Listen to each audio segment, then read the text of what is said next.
Ombudsman Republik Indonesia Perwakilan Sumatera Selatan telah menerima sejumlah laporan dari wali murid terkait permasalahan jalur domisili dalam seleksi penerimaan murid baru tahun ajaran 2026-2027. Laporan tersebut akan ditindaklanjuti oleh Ombudsman Republik Indonesia Perwakilan Sumatera Selatan.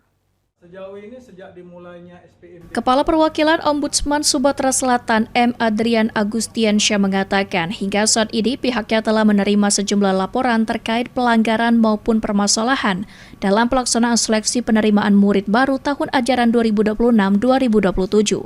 Laporan tersebut mengenai ketidakpuasan dari wali murid pada pelaksanaan SPMB di tingkatan SMA, khususnya pada jalur domisili. Ombudsman Sumsel akan menindaklanjuti laporan tersebut dan akan tetap melakukan monitoring terhadap proses SPMB hingga seluruh tahapan seleksi selesai dilaksanakan. Ya, sejauh ini sejak dimulainya SPMB kemarin sampai saat ini Ombudsman sudah menerima beberapa laporan dari wali murid yang mungkin merasa kurang puas terkait pelaksanaan SPMB tersebut.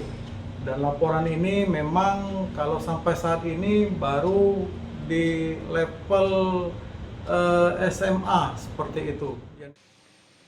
Ombudsman Sumsel juga membuka ruang pengaduan bagi wali murid maupun masyarakat yang menemukan adanya kendala, dugaan pelanggaran atau ketidaksesuaian dalam pelaksanaan SPMB. Ilham Wahyudi.